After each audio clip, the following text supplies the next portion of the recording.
தென்னிந்திய முதலமைச்சர்கள் மாநாட்டில் பங்கேற்க தமிழ்நாடு வருகிறார் கர்நாடக முதல்வர் டி.கே. சிவக்குமார். வரும் 20ஆம் தேதி சென்னையில் முதலமைச்சர் விஜயை சந்தித்து காவிரி நீர் விவகாரம் குறித்து இருவரும் ஆலோசிக்க வாய்ப்பு.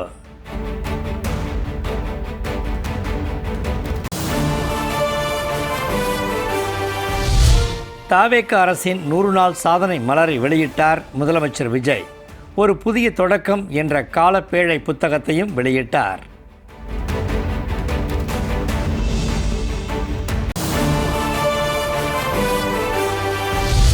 நூறு நாள் என்று பெருமை பேசும் ஆட்சியில் சட்டம் ஒழுங்கு எப்படி இருக்கிறது என்பது நடந்து கொலைகளும் பாலியல் பலாத்காரங்களுமே சாட்சி.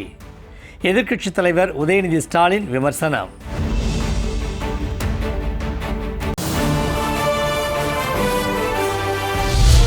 தவேக அரசு தனது 100வது நாளை விளம்பரத்திற்காக கொண்டாடுகிறது.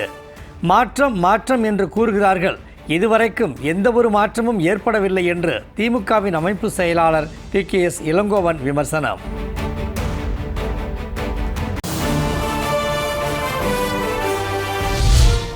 நிர்வாக குழப்பம், ரீல்ஸ், விளம்பர மோகம் மட்டுமே இந்த முதல் 100 நாட்களில் தவேக ஆட்சியின் அடையாளங்கள். அமமுக பொதுச் செயலாளர் டிடிவி தினகரன் விமர்சனம்.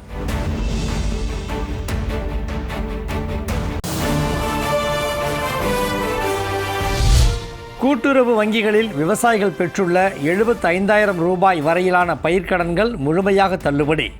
சட்டப்பேரவையில் விதி எண் 110 கீழ் முதலமைச்சர் விஜய் அறிவிப்பு.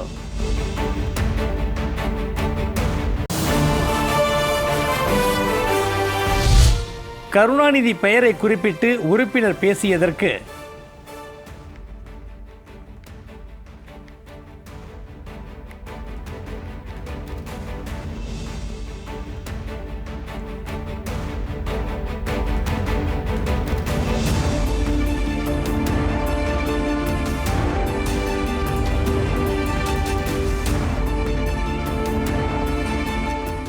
கருணாநிதி பெயரை குறிப்பிட்டு உறுப்பினர் பேசியதற்கு வருத்தம் தெரிவித்தார் முதலமைச்சர் விஜய்.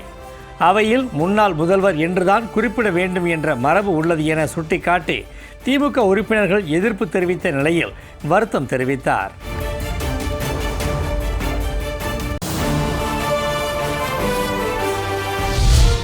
வருவாய் மற்றும் பேரிடர் மேலாண்மை துறையில் 21 புதிய அறிவிப்புகளை அமைச்சர் செங்கோட்டையன் வெளியிட்டார். தகுதியான 20 லட்சம் மக்களுக்கு வீட்டுமனை பட்டா வழங்க நடவடிக்கை எடுக்கப்படும் என்றும் உறுதி.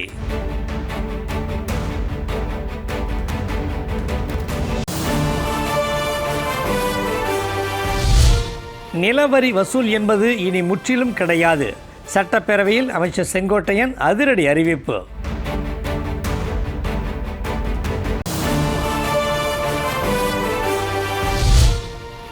மக்கள் நல்வாழ்வுத்துறையில் 115 அறிவிப்புகளை வெளியிட்டார் அமைச்சர் அருண்ராஜ்.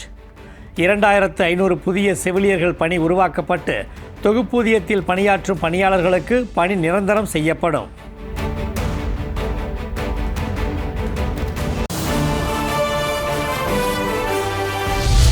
அனைத்து மாவட்டங்களிலும் போதை மறுவாழ்வு மையங்கள் அமைக்கப்படும். நீட் தேர்வை ரத்து செய்யும் பணிகளில் தவேக அரசு பின்வாங்காது என்றும் அமைச்சர் அருண்ராஜ் திட்டவட்டம்.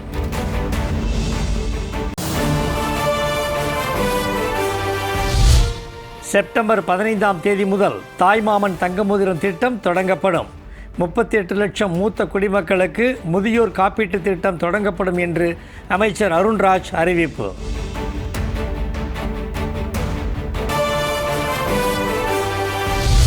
கோவையில் கல்லூரி மாணவன் அமுதன் கொலைக்கு போதைப்பொருள் விவகாரம் காரணம் அல்ல.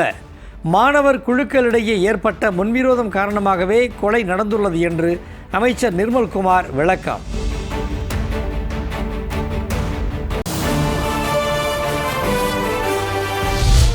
போதைப்பொருள் மன்னன் ஜாஃபர் சாதிக்கிடம் தொடர்பில் இருந்தவர்கள் திமுக தலைவர் ஸ்டாலின் குடும்பத்தினர் மற்றும் முன்னாள் அமைச்சர்தான் என்று அமைச்சர் நிர்மல்குமார் குற்றச்சாட்டு. ஜாஃபர் சாதி குறித்து தகவல் கிடைத்தவுடன் அவரை கட்சியிலிருந்து நீக்கிவிட்டோம் என்று எதிர்க்கட்சித் தலைவர் உதயநிதி பதில்.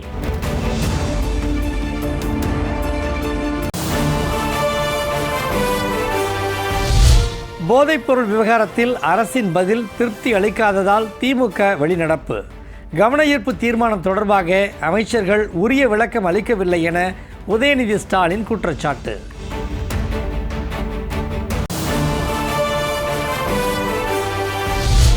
காவிரி நீர் மேலாண்மை ஆணையத்தின் உத்தரவுப்படி காவிரியில் தண்ணீர் திறந்துவிட கர்நாடக அரசுக்கு உச்சநீதிமன்றம் உத்தரவு. திறந்துவிடப்பட்ட நீரின் அளவு குறித்த விவரங்களை தாக்கல் செய்யுமாறு கர்நாடகா மற்றும் தமிழ்நாடு அரசுகளுக்கு உத்தரவு.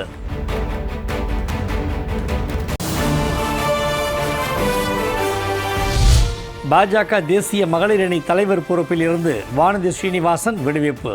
சத்தீஸ்கரை சேர்ந்த ரூப்குமாரி சௌத்ரியை புதிய தலைவராக நியமித்து கட்சி தலைமை அறிவிப்பு.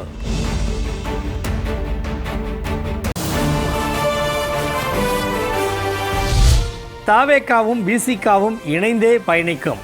உளுந்தூர்பேட்டையில் நடைபெறும் தமிழ் தேசிய எழுச்சி மாநாட்டில் விசிக தலைவர் திருமாவளவன் திட்டவட்டம்.